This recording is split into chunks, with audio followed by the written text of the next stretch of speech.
Meus irmãos, a paz do Senhor Jesus Cristo. Meus irmãos estão bem? Glórias a Deus, né? Por mais um dia que nós estamos na presença do Senhor, para darmos continuidade aí ao estudo sobre escatologia. E nós não temos condições de fazer recapitulação.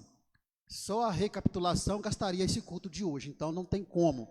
Escatologia é um assunto muito amplo, irmãos. Então a gente está passando para os irmãos aqui de uma maneira mais simples possível, mais objetiva e mais clara, mas é muito mais do que o que a gente passa para os irmãos aqui. Se fosse passar para os irmãos aqui escatologia detalhadamente, começando lá pelas 7 dispensações, passando pela 70 semanas de Daniel com detalhe, as visões de Daniel, da estátua, aquela coisa toda, e ficaríamos aqui o ano inteiro. Então a gente procurou sintetizar o assunto, trazendo as informações mais necessárias, mas deixando bem claro que escatologia é muito mais do que aquilo que estamos passando para os irmãos. E algumas informações não terá como passar, né? Porque o nosso tempo é pouco e escatologia a gente precisa ler versículo, não tem jeito. Tem que ler versículo até para comprovar o que a gente está falando. Então por isso que gasta muito tempo. Eu recomendo aos irmãos, aqueles que não fizeram um curso de teologia, pelo menos um curso básico e médio, que você faça.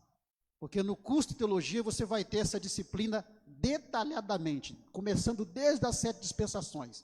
Você vai ter com detalhe, mas num estudo assim, é muito difícil a gente passar detalhadamente. Pois bem, nós estamos na parte 4, né? Na parte 4 aí do nosso estudo. O nosso texto base é Apocalipse, capítulo 1, do versículo 1 ao 3.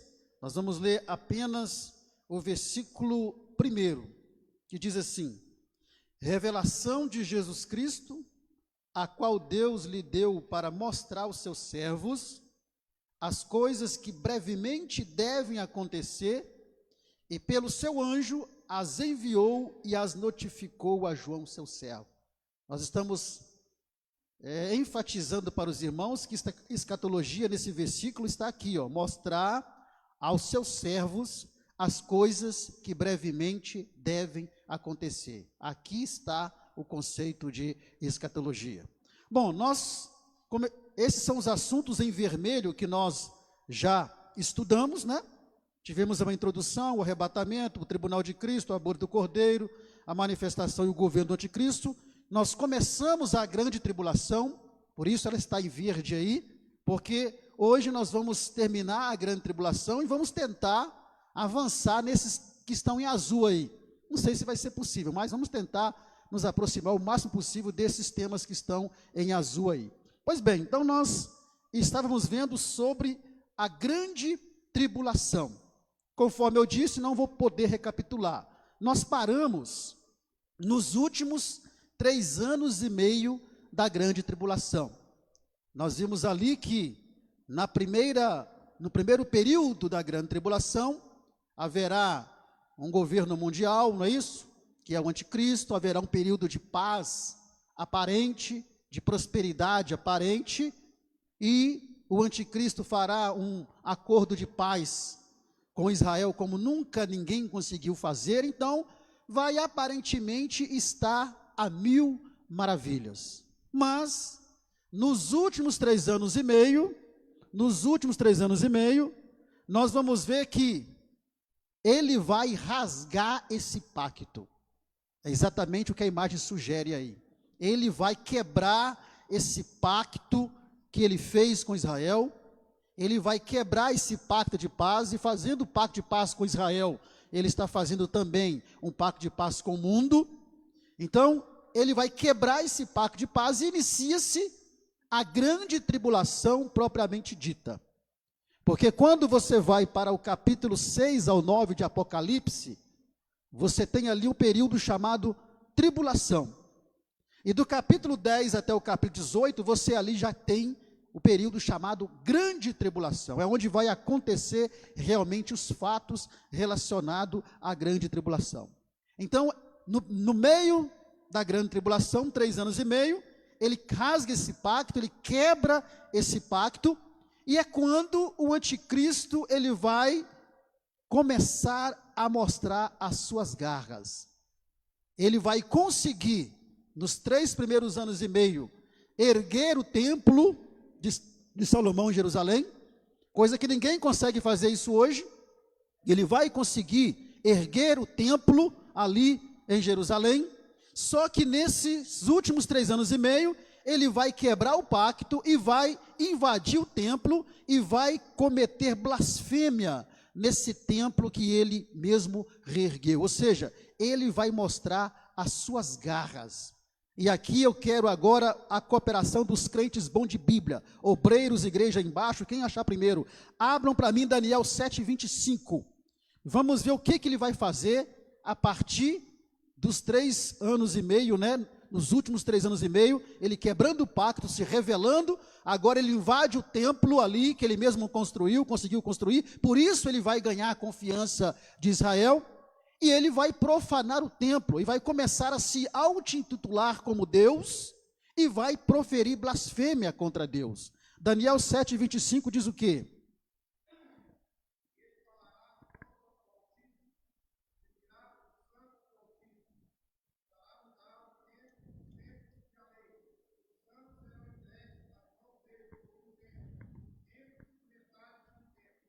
Está vendo?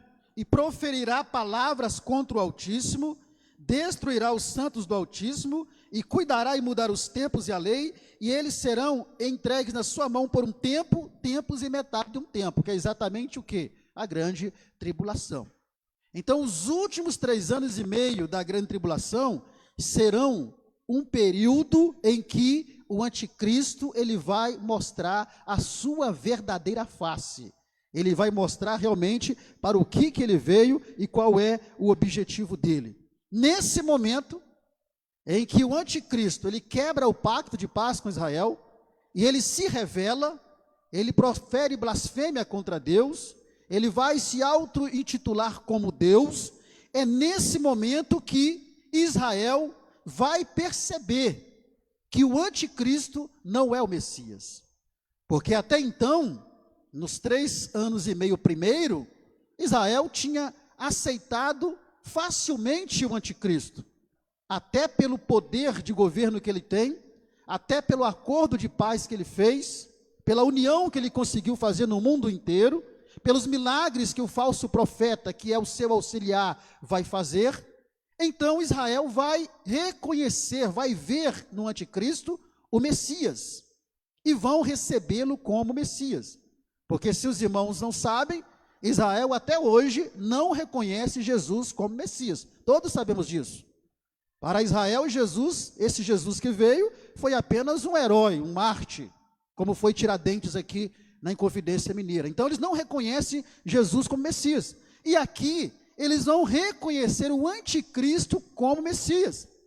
Mas quando, na metade da grande tribulação, depois que passa esse período de aparente paz, aparente prosperidade no mundo inteiro, ele então começa a mostrar suas garras. Aí então Israel começa a perceber que o anticristo não é o Messias, que eles crucificaram, né, há mais de 2000 anos atrás. Você vai conseguir ver isso em Zacarias do capítulo 9 até o capítulo 14. Não vamos ler isso aqui, né, porque nosso tempo iria ser da leitura. Mas do capítulo 9 ao 14, você lê em casa, você vai ver exatamente a dissertação sobre isso. Então todo Israel vai se voltar agora contra aquele que eles aceitaram e receberam como Messias. E aí, esse período em que ele quebra esse pacto de paz, ele rasga esse pacto de paz e começa a mostrar sua garra, é o período em que grandes catástrofes começam a acontecer sobre a terra. É o período em que vai acontecer pestes, mortandade, terremotos ao extremo. Diz a Bíblia que as estrelas cairão do céu. Então é nesse período de 3 anos e meio, no segundo período, é que começam a acontecer todas aquelas catástrofes que estão registradas no Apocalipse. Vamos ver pelo menos Apocalipse 6, 12 ao 17, o que diz lá. Apocalipse 6, 12 ao 17. Quem achou primeiro, leia por favor.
Está vendo?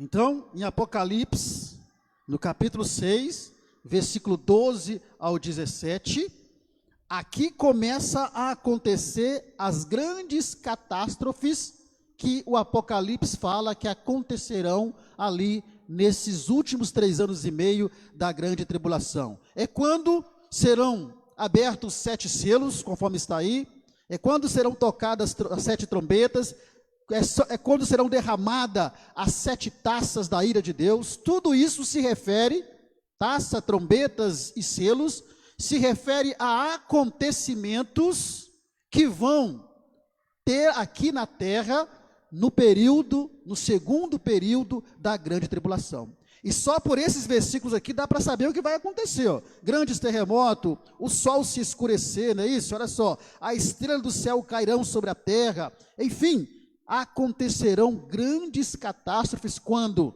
os 7 selos começarem a ser abertos, as 7 trombetas começarem a ser trocadas e as 7 taças começarem a ser derramadas. Agora, aqui vamos responder uma pergunta que surgiu. Mesmo em meio a esse quadro, né, de catástrofe, mesmo em meio a esse quadro em que o anticristo começa agora a exigir que todos tenham o seu sinal, para que possam comprar e vender, mesmo nesse quadro de perseguição, mesmo nesse quadro terrível que vai acontecer, diz a Bíblia Sagrada que grandes multidões ainda serão salvas. Aqueles que não atenderam o Evangelho agora, nesse período da graça em que estamos, a Bíblia diz que nesse período, nesse segundo período da grande tribulação, ainda haverá pessoas que irão alcançar a salvação. Mas, porém, essas pessoas serão quase que imediatamente martirizadas. Eu quero lembrar os irmãos que estamos ministrando dentro da linha teológica pré-tribulacionista. Então, haverá salvação durante a grande tribulação? Nós vamos ver pela Bíblia, dentro da nossa linha teológica, que sim, que haverá sim a salvação durante a grande tribulação. Mas acontece que a salvação, nesse período, não será nos mesmos termos que é hoje. Se hoje você não aguenta passar uma provinha que vem sobre a sua vida, imagine nessa época aqui. Se hoje qualquer coisinha você já está reclamando, qualquer coisinha já está murmurando contra Cristo, qualquer coisinha está abandonando a Cristo, é só perder o emprego, ficar 1 ano sem emprego, já fica desesperado, é só vir uma doença que já começa a ficar desesperado. Imagine nessa época aqui, em que a perseguição do anticristo sobre aqueles que não vão aceitar o sinal dele, será uma perseguição mais ferrenha, debaixo de tortura e debaixo de sofrimento. Mas vamos ler os versículos aqui que provam para nós, dentro dessa linha teológica, que haverá sim uma oportunidade de salvação. Apocalipse capítulo 6, versículo 9 ao 11, diz assim, olha só, seria bom que os irmãos abrissem para acompanhar, viu? Apocalipse 6, versículo 9 ao 11, diz assim, e clamavam com grande voz, dizendo, até quando, ó verdadeiro e santo dominador, não julgas e vingas o nosso sangue dos que habitam sobre a terra? E foram dadas a cada um compridas vestes brancas, e foi-lhes dito que repousasse ainda um pouco de tempo, até que também se completasse o número dos seus conservos e seus irmãos, que haviam de ser mortos como eles viam. Aqui João vê uma turma de almas, né, na abertura dos 7 selos. E havendo aberto o 6º selo, olhei, e houve um grande tremor da terra, e se tornou negro como silício. Aqui fala daqueles que morreram como eles foram mortos, daqueles que haviam de morrer para completar o número de salvos. Capítulo 7, vamos chegar no versículo mais claro ainda, capítulo 7, o versículo 9 diz assim, olha só o tema, visão dos mártires na glória. Olha o que diz aqui. Depois destas coisas olhei, e eis aqui uma multidão, a qual ninguém podia contar, de todas as nações, tribos e povos e língua, que estavam diante do trono e perante o Cordeiro, trajando vestidos brancos e com palma nas suas mãos. Então João está vendo aqui exatamente, né, uma multidão de pessoas de todos os povos que estão diante ali do Senhor. E o versículo 13 diz assim: e um dos anciãos me falou dizendo: estes que estão vestidos de vestidos brancos, quem são? E de onde vieram? E eu disse-lhe: Senhor, tu sabes. E ele disse-me: estes são os que vieram do quê? Da grande tribulação, e lavaram os seus vestidos e branquearam no sangue do Cordeiro. Na tradução mais recente fala claramente, ou seja, essa multidão que você está vendo, são os que vieram da grande tribulação. Mas vamos mais um texto ainda, capítulo 15, versículo 2, estamos vendo aqui, que mesmo diante desse quadro horroroso, para as pessoas que ficaram desviados, pessoas incrédulos que ficaram, ainda haverá uma oportunidade, porém, uma oportunidade em que você irá ser martirizado para isso. Capítulo 15, versículo 2, diz assim, olha só, 15, 2, e vi como o mar de vidro misturado com fogo, e também, olha aqui, bem claro, e também os que saíram vitoriosos da besta, e da sua imagem, e do seu sinal, e do número do seu nome, que estavam junto ao mar de vidro, e tinham as harpas de Deus, os que saíram vitoriosos da besta, da imagem ou do sinal. Isso quer dizer o quê? Daqueles que não aceitaram o sinal da besta, daqueles que não se curvaram perante a imagem da besta. João está vendo essas pessoas aqui. Mas vamos mais à frente ainda, versículo 3. E cantava o cântico de Moisés, servo de Deus, e o cântico do Cordeiro, dizendo: grandes e maravilhosas são as tuas obras, Senhor Deus Todo-Poderoso.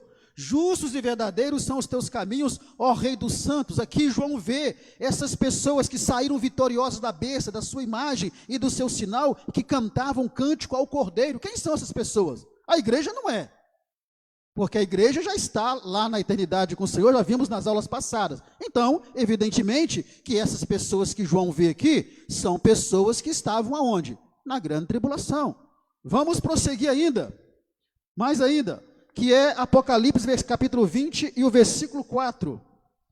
Apocalipse 20 e o versículo 4, aqui vai fechar essa questão. Apocalipse 20, versículo 4 diz assim, para tirar toda a dúvida, é bem claro.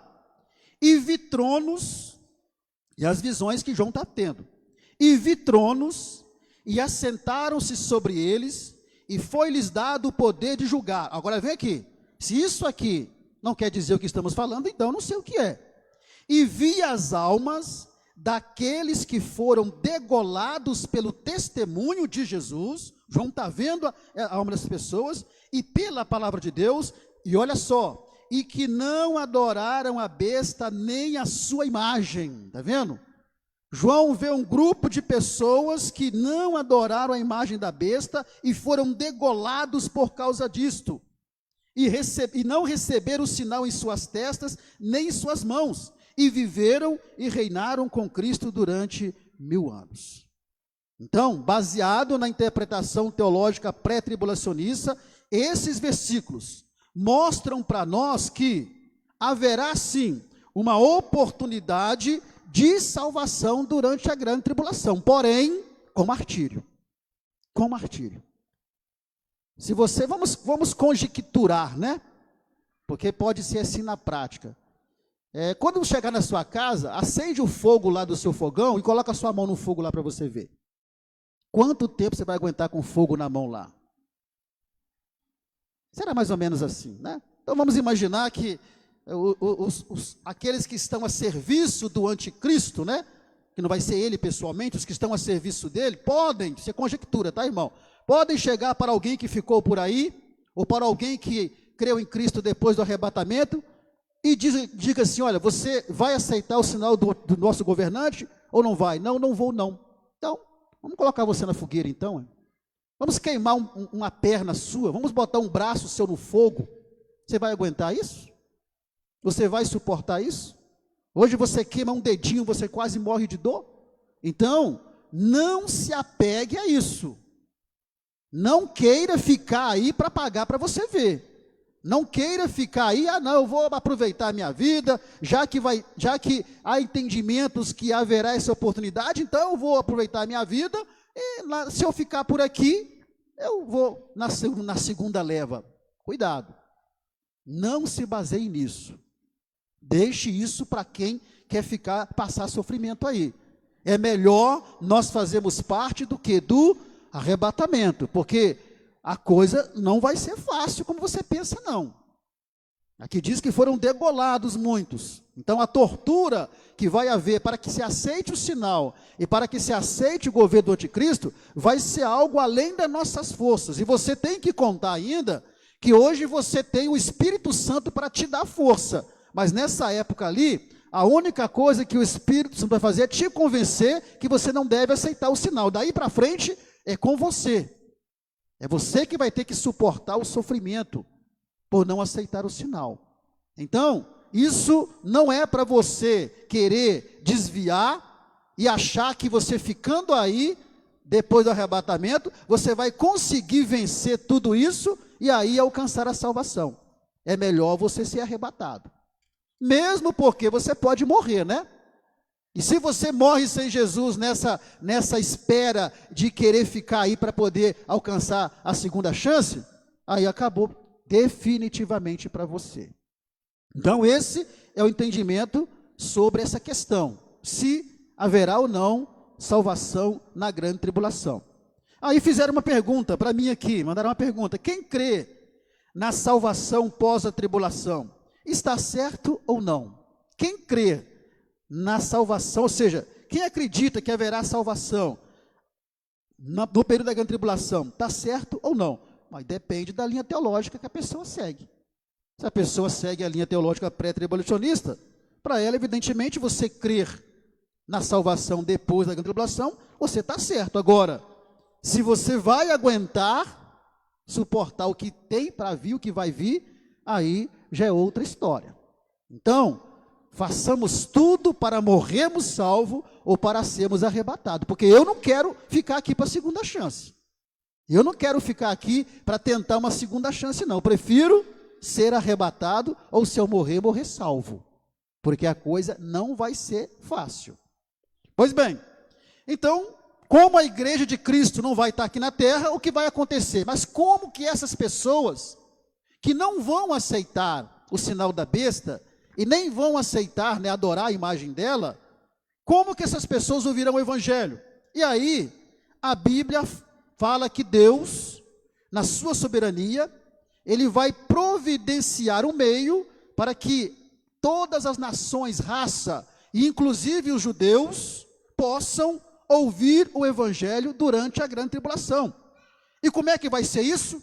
Primeiramente, através das duas testemunhas.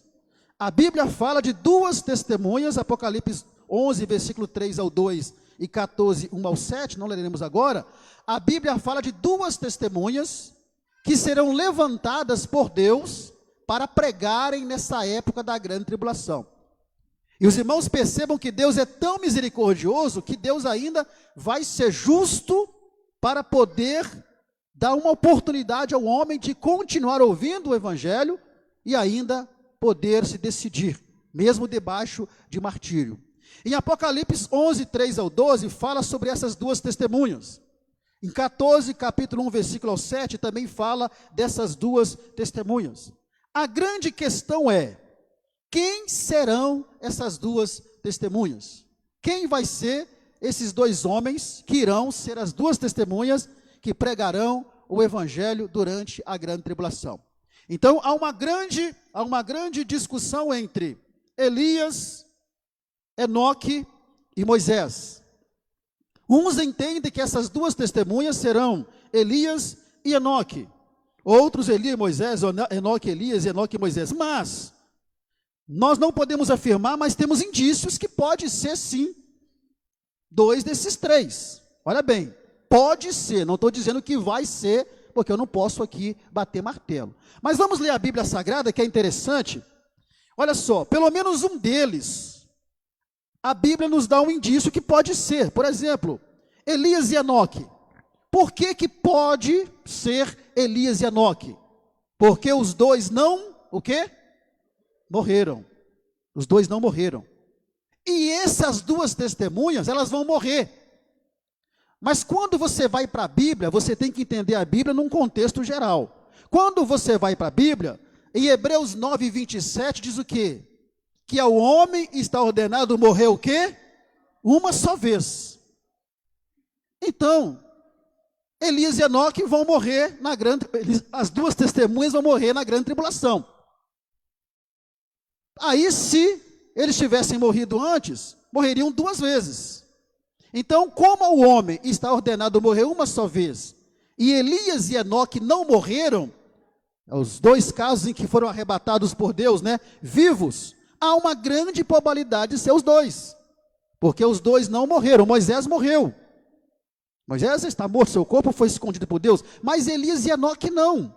Então há uma grande possibilidade que essas duas testemunhas sejam Elias e Enoque, pelo fato deles não ter morrido, e morrerão na grande tribulação após cumprirem o papel deles.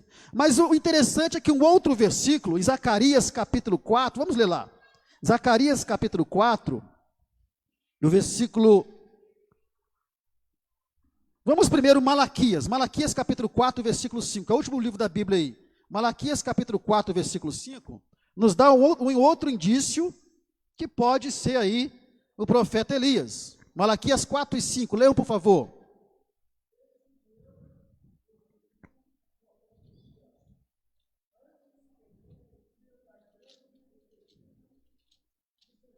Olha só que interessante. Eis que eu vos envio o profeta Elias, antes que venha o dia grande e terrível do Senhor. Esse grande dia e terrível interpreta-se como a grande tribulação. Alguns interpretam como uma grande tribulação. Então pode ser, sim, que seja Elias, um deles. E o outro seja Enoque. Mas qual que é a importância que tem isso para nós, pastores? Qual a importância que tem para nós isso? Se Elias e Enoque ou Elias e Moisés? Nenhuma, porque nós não vamos estar aqui mesmo. Então não haverá nenhuma importância para nós. Isso aqui são só uma probabilidade que poderá ser os dois, mas não há nenhuma importância isso para nós. Então, se for Elias e Enoque ou Moisés, não interessa, mas duas testemunhas haverá. E esses dois homens estarão pregando o evangelho durante a grande tribulação. E eles vão ficar ali, ninguém vai tocar neles até que se cumpra a missão deles. Até então que eles serão mortos ali, pela perseguição do anticristo. Prosseguindo aqui, então, acontece a grande tribulação, catástrofes, perseguições, tudo isso que nós falamos aqui, e numa dose muito maior, até que vai chegar o momento em que a grande tribulação vai acabar. O que que o anticristo vai fazer? Ele vai reunir grandes exércitos, vão cercar a cidade de Jerusalém, para destruir Israel. Porque em toda a história de Israel, Satanás sempre quis destruir Israel, desde a formação do povo de Israel. E aí eu pergunto para os irmãos, por que Satanás sempre quis destruir Israel? Alguém sabe? Desde o início, por quê? Hein?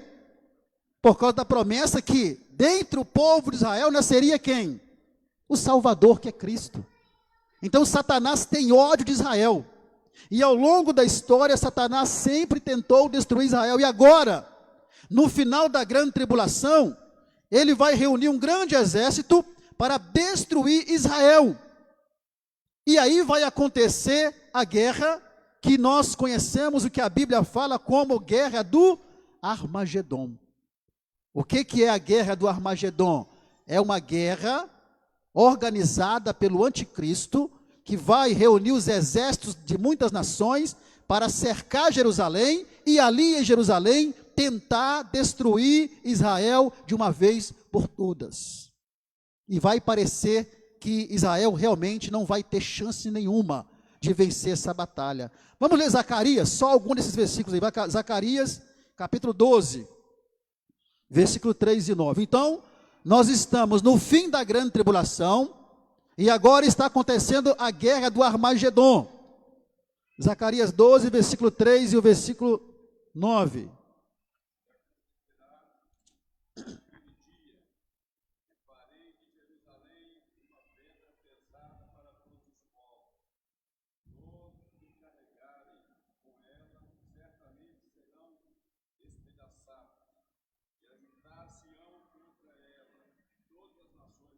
Isso, agora é o versículo 9, pastor.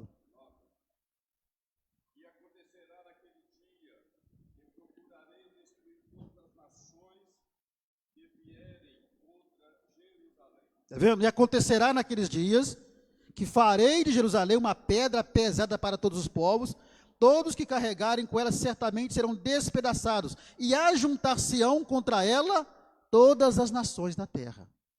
Então, no finalzinho da grande tribulação, quando então o anticristo está chegando ao final dele, ele reúne os grandes exércitos, cerca Israel para uma grande batalha contra Israel, para destruir definitivamente Israel. Em Zacarias 14, versículo 2 e 3, diz assim, olha, porque eu ajuntarei todas as nações para a peleja contra Jerusalém, está vendo?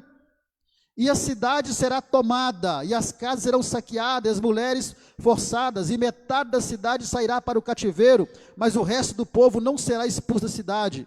E o Senhor sairá e pelejará contra essas nações, como no dia em que pelejou no dia da batalha. Então, resumindo, no final da grande tribulação, haverá uma grande guerra organizada pelo anticristo para destruir completamente Israel. E como o anticristo é o governante do mundo, ele vai reunir exército, então, para essa missão de destruir completamente Israel. É quando, então, vamos conjecturar, está acontecendo ali no Armagedon, no Vale do Meguido, conforme a Bíblia diz, essa grande batalha chamada a Batalha do Armagedon, que é a batalha das nações do anticristo contra Israel. Uma batalha em que Israel, humanamente, não terá a mínima chance de vencer. Humanamente, nessa guerra, Israel realmente seria o quê? Destruído, porque não teria como vencer essa guerra. E aí o que vai acontecer nesse momento em que estiver lá, no campo de batalha, as nações cercando Jerusalém, guerreando contra Jerusalém, tentando destruir Israel por completo, exterminar da face da terra, o que vai acontecer? A imagem sugere. Acontece a segunda fase da segunda vinda de Jesus. Lembram-se que é a vinda de Jesus em glória.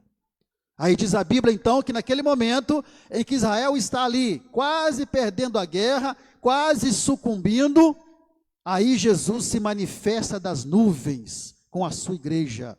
É a vinda de Jesus em glória, mais ou menos como a imagem sugere, é a vinda de Jesus em glória. E aí uma coisa que nós temos que entender é, o que é a vinda de Jesus em glória? É a vinda de Jesus com a sua igreja.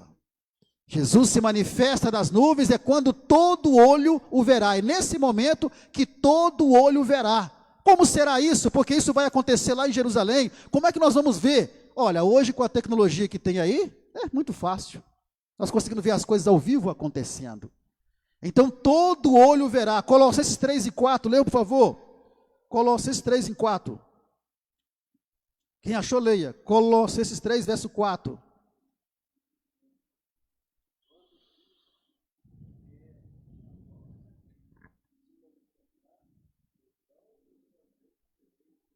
Está vendo?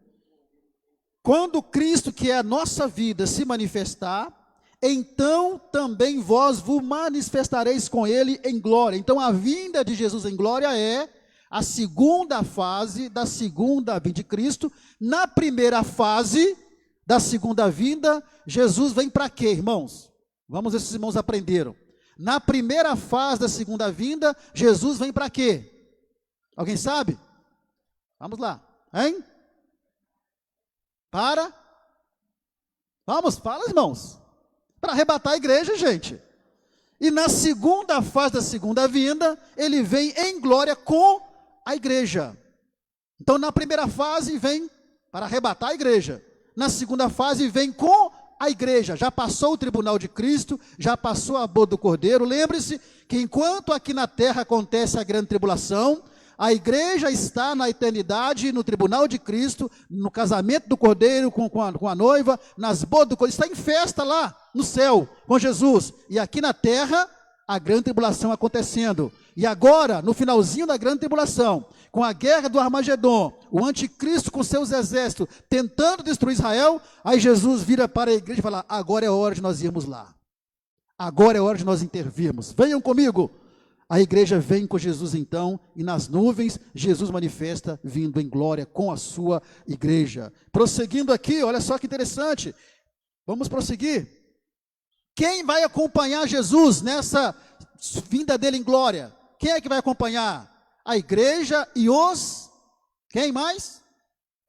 Anjos. A igreja e os anjos é que estarão acompanhando Jesus nessa vinda dele em glória com um objetivo, veremos daqui a pouco. E essa vinda de Jesus em glória acontece no momento em que Israel está ali quase perdendo a guerra. Então o que é? É a vinda de Jesus com seus santos. Quem vai acompanhar? A igreja, os salvos, aqueles que estão no livro da vida, os anjos que estão com o Senhor. Prosseguindo aqui. Como será essa vinda pessoal? O próprio Jesus irá se manifestar nas nuvens. Será uma vinda pública, todo olho verá. Nós aprendemos que dentro da linha teológica pré-tribulacionista, o arrebatamento será o quê? Em segredo, será em secreto. As pessoas vão perceber que muitos desapareceram, mas na vinda de Jesus em glória não. Será uma vinda visível, todo olho verá. Todas as nações verão Jesus nas nuvens, ali com a igreja. Será uma vida poderosa, vitoriosa, inevitável. Ninguém vai conseguir evitar a vinda de Jesus em glória com a sua igreja ali nesse dia. Atos 1:11 diz que ele disse para os seus discípulos: olha, esse mesmo Jesus que vocês estão vendo ir para o céu, do mesmo jeito ele há de vir, de voltar. Então será algo maravilhoso. Prosseguindo aqui, vamos lá, prosseguindo aqui. Onde acontecerá essa segunda vinda dele? Então ele vem com a sua igreja, e diz a Bíblia que aqui agora, na segunda fase da sua vinda, ele vai pisar nessa terra. Na primeira fase não. Na primeira fase ele fica nas nuvens e encontra com a igreja nos ares. Mas nessa segunda fase, quando ele vier já nas nuvens com a igreja, com os santos, ele vai vir descendo, descendo, e vai descer num lugar. Onde será esse lugar? Zacarias 14, versículo 1 ao 4, aqui nós teremos que ler. É nesse lugar que ele vai descer com a sua igreja, na sua vinda em glória. Zacarias 14, versículo 1 ao versículo 4, diz assim, olha: eis que vem o dia do Senhor, em que os teus despojos se repartirão no meio de ti, porque eu ajuntarei as nações para pelejar contra Jerusalém, e a cidade, já lemos aqui, versículo 3, e o Senhor sairá e pelejará contra essas nações, como no dia em que pelejou no dia da batalha, e naquele dia, aqui está o versículo chave, e naquele dia estarão os seus pés sobre o monte das oliveiras. Está vendo? Percebam que nos versículos anteriores, Israel está sendo atacado, está sendo ali massacrado na guerra do Armagedon, mas naquele dia, ou seja, no dia que está acontecendo essa guerra, estarão os seus pés sobre o monte das oliveiras, que será defronte de Jerusalém para o oriente, e o monte das oliveiras será fendido ao meio, para o oriente e para o ocidente, e haverá um vale muito grande, e metade do monte se apartará para o norte, e a outra metade dele para o sul. Ou seja, Jesus, na sua vinda em glória, ele vem com a sua igreja e desce sobre o monte das oliveiras. E diz a Bíblia que esse monte vai se partir no meio, criando um grande vale ali naquela região. É onde vai acontecer a segunda vinda de Jesus. Mas como as pessoas vão ver isso? Estou dizendo, a tecnologia está aí. Hoje você consegue ver tudo ao vivo acontecendo lá no Japão. Então, vai ser muito fácil para que todas as pessoas possam ver essa vinda de Jesus em glória. Prosseguindo, quando será isso?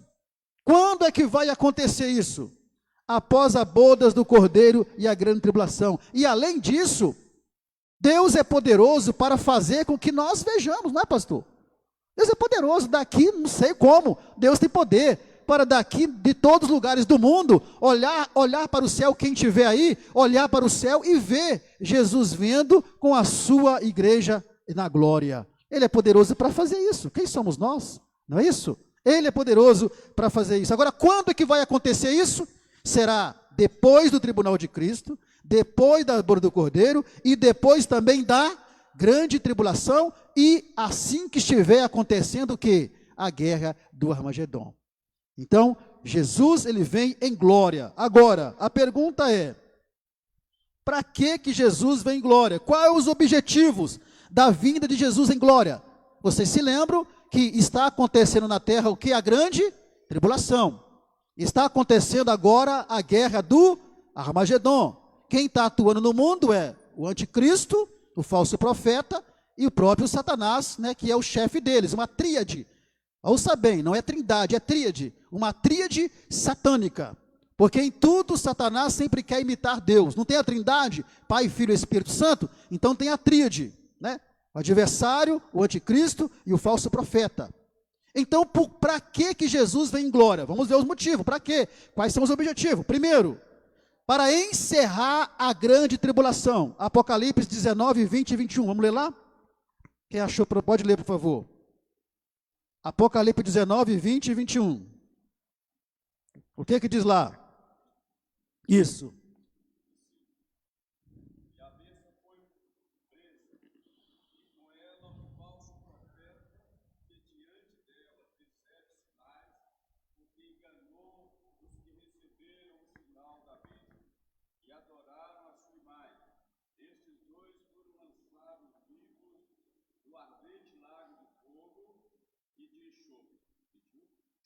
Também.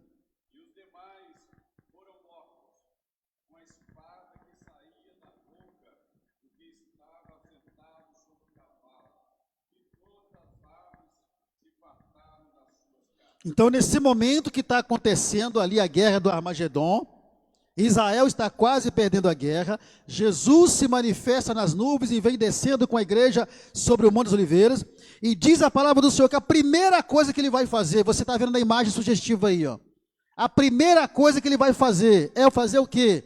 É, né, prender o anticristo, não é isso? E com ela o falso profeta, que diante dele fizeram sinais. Estes dois foram lançados vivos no ardente lago de fogo e de enxofre.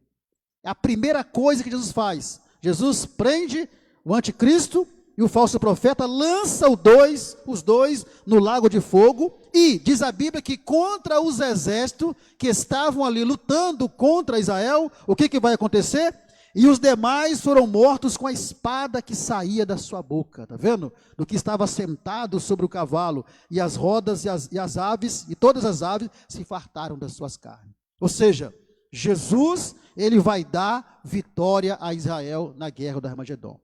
Então, o primeiro objetivo é isso. Ele vem encerrar essa grande tribulação, prendendo o falso profeta e a besta, lançando ele no lago de fogo e dando vitória para Israel. Qual o outro objetivo? Vamos lá. O outro objetivo é restaurar Israel. Vocês vão se lembrar que nós dissemos que Israel não reconhece Jesus como Messias. Israel precisa de uma restauração espiritual. E é nesse momento que vai acontecer essa restauração.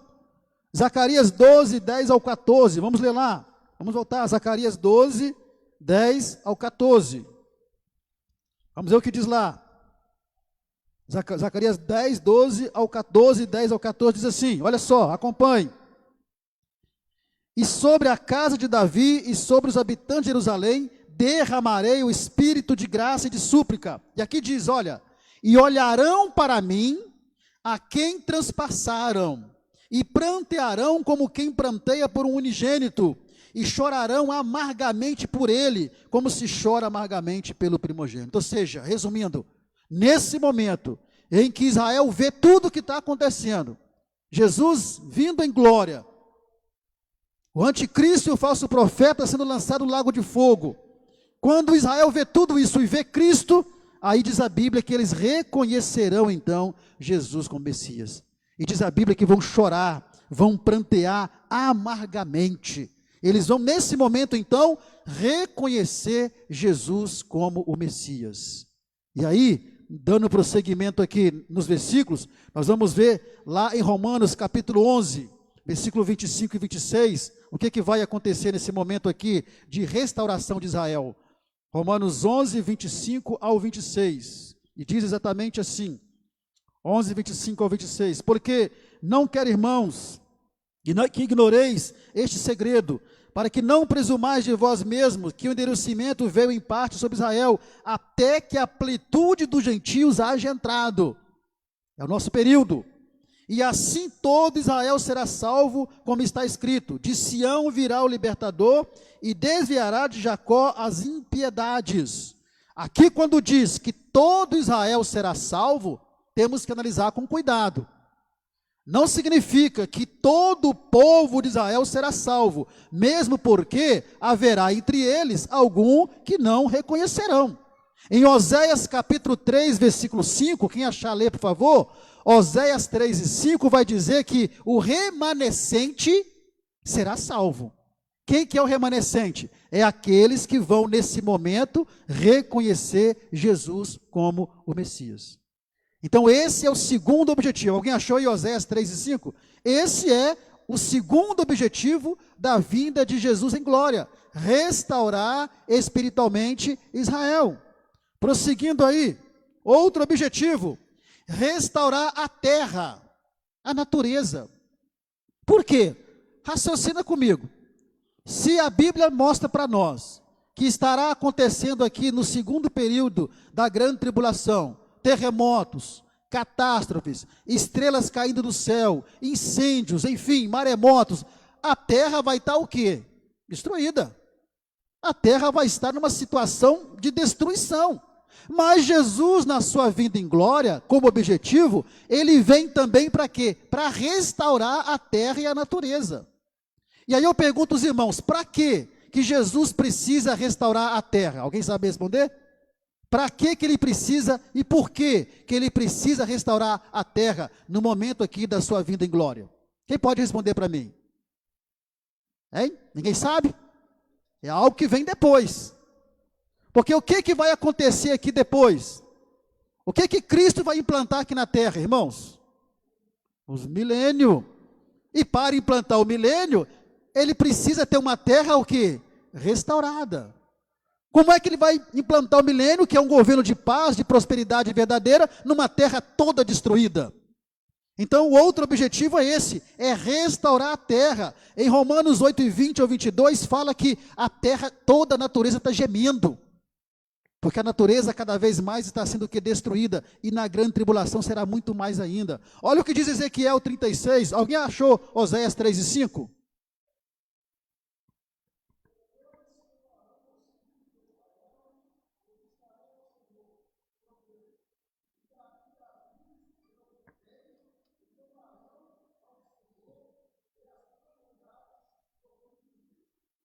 Aí está a restauração de Israel. Ezequiel 36, 34 e 35. Olha o que fala sobre essa restauração da terra. Ezequiel 36, 34 e 35 diz assim. Vamos lá rapidinho. Isso. 34, capítulo 36, versículo 34 e 35. E a terra assolada se lavrará, em vez de estar assolada, aos olhos de todos que passam. E dirão, esta terra assolada ficou como o jardim do Éden, e as cidades solitárias, e assoladas, e destruídas, estão fortalecidas e habitadas. Está vendo só? E a terra assolada, por que assolada? Porque ela vai estar destruída, por causa da guerra, por causa das catástrofes que aconteceu na grande tribulação, dos terremotos, maremotos, vulcões, incêndios. Então a terra vai estar assolada, mas aqui, na vinda de Jesus em glória, como objetivo, além de encerrar a grande tribulação, restaurar Israel espiritualmente, ele vai restaurar a terra assolada se lavrará, em vez de estar assolada aos olhos de todos que passavam. E dirão, as pessoas vão dizer, essa terra assolada ficou como o jardim do Éden. Olha só, deve ser a coisa mais linda. e as cidades solitárias e assoladas e destruídas estão fortalecidas e habitadas. Então esse é o terceiro objetivo da vinda de Jesus em glória. Quarto objetivo, vamos lá: ressuscitar os mártires da grande tribulação. Vocês se lembram que na grande tribulação muitos vão morrer, porque não vão aceitar o sinal da besta, não vão aceitar adorar a besta, não vão negar a Cristo? Muitos vão morrer martirizados, torturados, vão morrer. Então nessa vinda de Jesus em glória, ele vem também para ressuscitar os mortos da grande tribulação, aqueles mártires da grande tribulação, que não negaram o nome de Jesus. E por quê que Jesus vai ressuscitar essas pessoas? Porque eles também entrarão no governo milenar de Cristo. Apocalipse 20, versículo 4, pode repetir, por favor? Lembra, mas repita. 20, verso 4 de Apocalipse.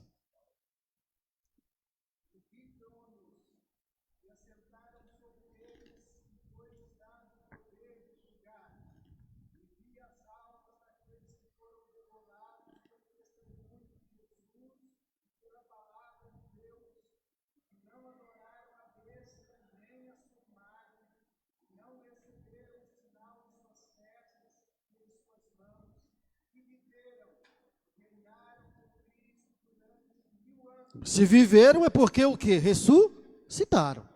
Então, Jesus vem também para ressuscitar esses que não se dobraram diante da imagem de escultura do anticristo, que não aceitaram o sinal, enfim, que não negaram a Cristo. Esse é o quarto objetivo. Quinto objetivo da vinda dele em glória. Aí vem, ele vem para vencer Satanás, para vencer o anticristo, para vencer o falso profeta, vencer os exércitos que estavam contra Israel na batalha do Armagedon. Ele vem para fazer tudo isso. E aí, como ele tem que implantar um reino aqui na terra, a primeira coisa que ele vai fazer, disse, ele vai jogar o anticristo e o falso profeta lá no lago de fogo. E o que vai acontecer com Satanás? Alguém sabe? Ele vai ser preso por 1000 anos, veremos daqui a pouco. Muito bem, outro objetivo, que ele vem em glória, além de encerrar a grande tribulação, restaurar Israel, restaurar a terra, ressuscitar os mártires da grande tribulação, vencer Satanás, anticristo, falso profeta, ele vem também para julgar as nações que sobreviveram ao Armagedon.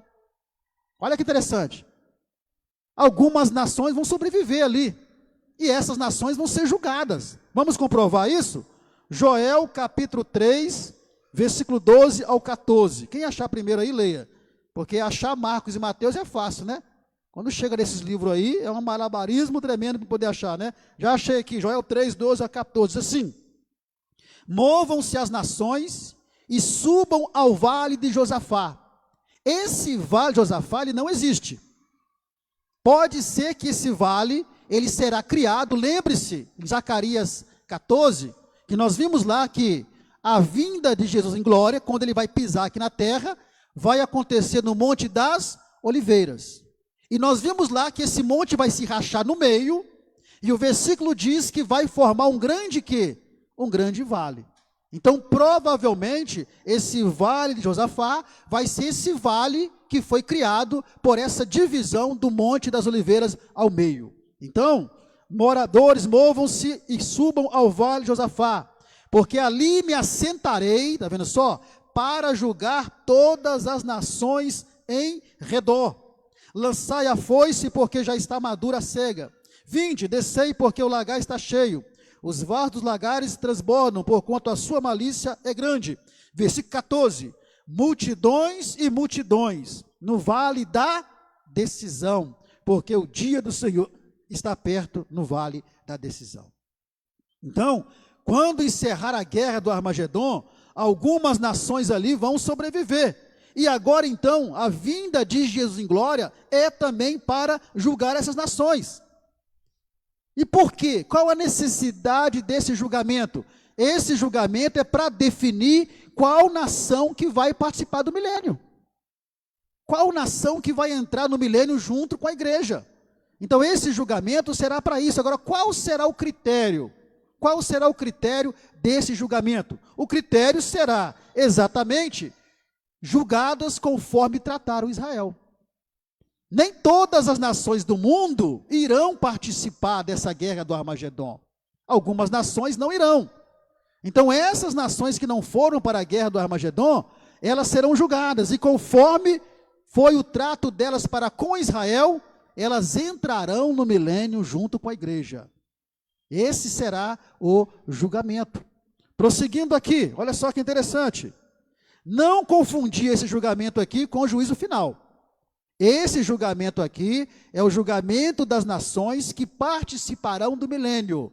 Jesus vai definir quais as nações ali, conforme trataram Israel, que vão participar do milênio. Há uma promessa da parte de Deus feita a Abraão lá atrás.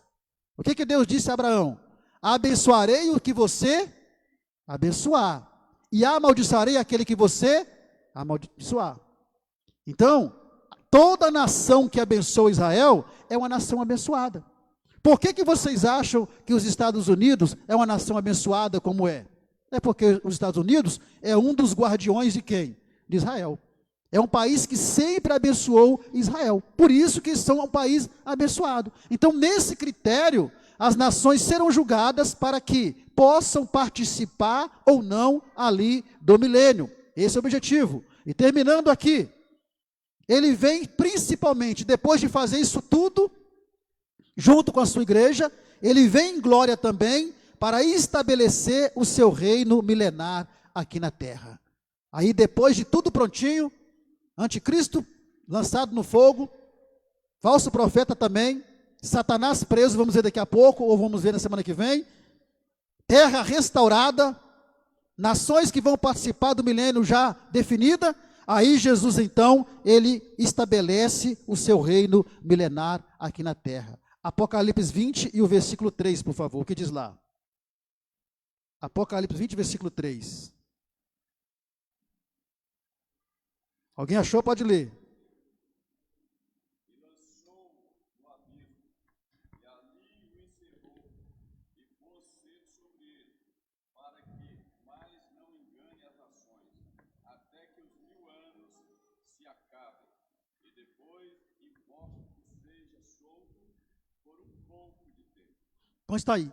Até que os 1000 anos se acabem, Satanás então, ele será preso.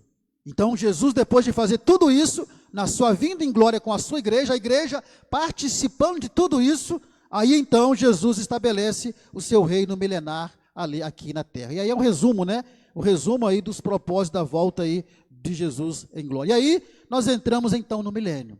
Agora está tudo preparado para acontecer o milênio, o reino milenar de Cristo. E como é que vai ser esse reino? Como vai ser a dinâmica desse reino? O que vai acontecer nesse reino? Como será a convivência? Raciocine comigo. Como será a convivência? Porque o reino milenar de Cristo será onde? Na terra. Será aqui na terra. Só que nós teremos um grande povo que está num corpo que é glorificado, que é a igreja. E teremos um grande povo também que não estarão num corpo glorificado. São as pessoas que estavam aqui. E como será essa convivência da igreja num corpo glorificado, com as pessoas que estão aqui, que não têm um corpo glorificado? Como é que vai ser a dinâmica desse período? Como vai acontecer, de fato, na prática, o milênio? As pessoas vão trabalhar, vamos ter uma vida normal, como temos aqui? Como é que vai ser essa questão do milênio? Nós vamos ver semana que vem, porque o tempo já não dá mais para nós vermos isso hoje, né? Vemos isso hoje. Então, se você tem alguma pergunta sobre o milênio, já vai elaborando, vamos entender como é que vai ser isso, como é que vai acontecer isso. Serão 1000 anos de anos da nossa contagem, ou é 1000 anos literais? Serão realmente 1000 anos? Ou serão 1000 anos representam um período de tempo que pode ser 10 anos, 5 anos, 1 ano ou 2 anos? Como vai ser isso? Como vai ser a vida das pessoas aqui, nesse período milenar? As pessoas terão casa para morar, e onde a igreja estará morando? Porque a igreja está num corpo glorificado. Onde é que a igreja vai estar durante o reino milenar de Cristo? Vai estar aqui na terra junto com todo mundo? Então essas perguntas nós responderemos na semana que vem sobre o milênio. E aí então Cristo começa a governar aqui nessa terra. Alguém me perguntou uma vez, pastor, e eu fiquei até irritado com ele. Ele perguntou para mim se no milênio eu vou assistir televisão. Olha a preocupação do indivíduo. Está preocupado se no milênio vai ter televisão para assistir. Eu falei assim, é perigoso você nem estar aqui. Pastor, Deus abençoe.